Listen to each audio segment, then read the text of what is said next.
ಇದರ ಒಳ ತಿರುವು ಈ ರೀತಿ ಆಗಿದೆ ನೋಡಿ. ಇದು DCM DK ಶಿವಕುಮಾರ್ ವರ್ಸಸ್ ಸಚಿವ ಸತೀಶ್ ಜಾರಕಿಹೊಳಿ ಅಂತ ನಡೀತಾ ಇದೆ. ಯಾಕೆ ಅಂತ ಹೇಳ್ತೀವಿ. PWD ಇಲಾಖೆ ಇಂಜಿನಿಯರ್ಗಳನ್ನ ಜಲಸಂಪನ್ಮೂಲ ಇಲಾಖೆಗೆ ವರ್ಗ ಮಾಡಲಾಗಿದೆ. ಜಾರಕಿಹೊಳಿ ಇಲಾಖೆಯಿಂದ DK ಶಿವಕುಮಾರ್ ಇಲಾಖೆಗೆ ವರ್ಗ ಮಾಡಿದ್ ಯಾಕೆ? ಯಾರನ್ನು ಕೇಳಿದ್ರಿ? ನನ್ನ ಗಮನಕ್ಕೆ ತಂದ್ರ? ನನ್ನ ಪರ್ಮಿಷನ್ ಪಡೆಯದೆ ವರ್ಗ ಮಾಡಿದ್ ಯಾಕೆ ಅಂತ DK ಫುಲ್ ಗರಂ ಆಗಿದ್ದಾರೆ. ಟ್ರಾನ್ಸ್ಫರ್ ಆಗಿರೋ ಅಧಿಕಾರಿಗಳ ವರ್ಗಕ್ಕೆ ಹಾಗಾದ್ರೆ ಸ್ಟೇ ತರ್ತಾರ? ಪ್ರಶ್ನೆ ಇದೆ. DK ಶಿವಕುಮಾರ್ ಪತ್ರದ ಹಿನ್ನೆಲೆಯಲ್ಲಿ ವರ್ಗಾವಣೆಗೆ ಹಾಗಾದ್ರೆ ಬ್ರೇಕ್ ಬೀಳುತ್ತಾ? ರಾಜ್ಯ ಸಚಿವರ ಮಧ್ಯೆ ಎಲ್ಲವೂ ಸರಿ ಇಲ್ವಾ? ಜಗಜ್ಜಾಹೀರಾಗಿದೆಯಲ್ಲ. DK ಶಿವಕುಮಾರ್ ಮತ್ತು ಸಚಿವ ಸತೀಶ್ ಜಾರಕಿಹೊಳಿ ಅವರ ನಡುವೆ ಎಲ್ಲವೂ ಸರಿ ಇಲ್ಲ ಅನ್ನುವಂಥದ್ದು ಜಗಜ್ಜಾಹೀರಾಗಿದೆ. ಬಟ್ ಈಗ ಅದಕ್ಕೆ ಮತ್ತಷ್ಟು ಪುಷ್ಟಿ ಕೊಡುವಂತೆ ಈ ಒಂದು ಪ್ರಕರಣ ನಡೆದಿದೆ. ವರ್ಗಾವಣೆ, ಟ್ರಾನ್ಸ್ಫರ್ ಸಚಿವರ ಗಮನಕ್ಕೆ ತರದೆ ಅದನ್ನ ಮುಂದಕ್ಕೆ ಹೇಗೆ ಮುಂದುವರಿಸ್ಕೊಂಡು ಹೋಗ್ತಾರೆ ಅಥವಾ ಅಲ್ಲಿಗೆ ಸ್ಟೇ ತರ್ತಾರಾ?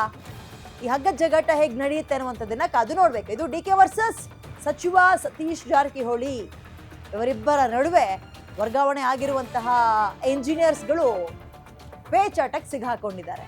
ಏನಾಗುತ್ತೆ ಕಾದ್ ನೋಡೋಣ.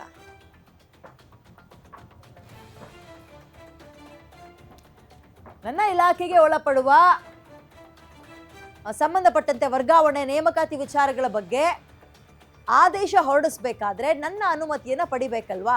ಯಾಕೆ ಪಡೆದಿಲ್ಲ? ಪಡೆಯದೆ ಆದೇಶವನ್ನ ಹೊರಡಿಸೋದು ಹೇಗಾಗುತ್ತೆ?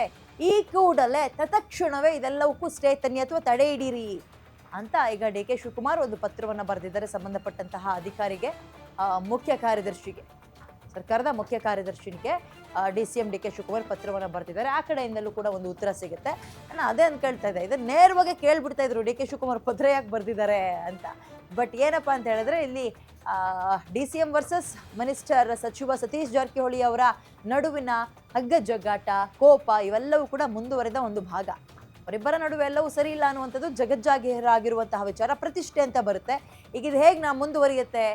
ಹೇಗೆ ಟ್ಯಾಕಲ್ ಮಾಡ್ತಾರೆ DK ಶಿವಕುಮಾರ್? ಇದನ್ನು ಹೇಗೆ ಸಮರ್ಥಿಸ್ಕೊಂಡು ಸಚಿವ ಸತೀಶ್ ಜಾರಕಿಹೊಳಿ ಅವರು ಮಾತಾಡ್ತಾರೆ? ಇದು ಬಹಳ ಪ್ರಮುಖ ಪ್ರಶ್ನೆ. DK ಶಿವಕುಮಾರ್ ಅವರು ನನ್ನ ಗಮನಕ್ಕೆ ಬರದೆ ನನ್ನ ಇಲಾಖೆಯಲ್ಲಿ ಬೇಕಾಬಿಟ್ಟಿ ಟ್ರಾನ್ಸ್ಫರ್ಗಳಾಗುತ್ತೆ ಅಂದರೆ ಹೆಂಗ್ರಿ ಅರ್ಥ? ಏನ್ರಿ ಅರ್ಥ ಅಂತ ಪ್ರಶ್ನೆ ಮಾಡಿದ್ದಾರೆ. ನೋಡೋಣ ಮುಖ್ಯ ಕಾರ್ಯದರ್ಶಿಗಳು ಉತ್ತರವನ್ನು ಹೇಗೆ ಕೊಡ್ತಾರೆ ಅಂತ. ಒಂದು ಉತ್ತರ ಬರಬೇಕು ಆ ಕಡೆಯಿಂದ ಪತ್ರ ಹೋಗಿದೆಯಲ್ಲ, ಪ್ರಶ್ನೆ ಮಾಡಿಕೊಂಡು ಉತ್ತರ ಸಿಗತ್ತೆ.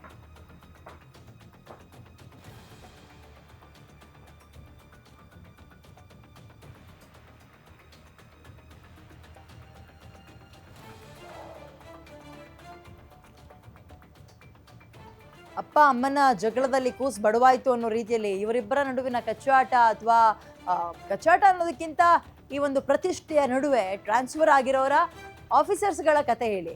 ಏನು ಮಾಡ್ತಾರೆ? ಯಾರ ಮಾತು ಕೇಳ್ತಾರೆ? ಈಗ ಟ್ರಾನ್ಸ್ಫರ್ ಆಗಿರ್ತಾರೆ, ಇದ್ದಂತಹ ಇಲಾಖೆಯಲ್ಲೂ ಕೆಲಸ ಮಾಡೋಂಗಿಲ್ಲ, ಇಲ್ಲಿ ಸ್ಟೇ ಕೊಟ್ಟರೆ ಇಲ್ಲೂ ಕೆಲಸ ಮಾಡೋಂಗಿಲ್ಲ.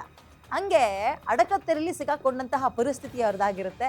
ಸೊ ಇದನ್ನು DK ಶಿವಕುಮಾರ್ ಹೇಗೆ ಟ್ಯಾಕಲ್ ಮಾಡ್ತಾರೆ, ಅದಕ್ಕೆ ಉತ್ತರವನ್ನು ಮುಖ್ಯ ಕಾರ್ಯದರ್ಶಿಗಳು ಯಾವ ರೀತಿಯಾಗಿ ಉತ್ತರವನ್ನು ಬರೀತಾರೆ, ಎಲ್ಲವೂ ಕಾದು ನೋಡಬೇಕು.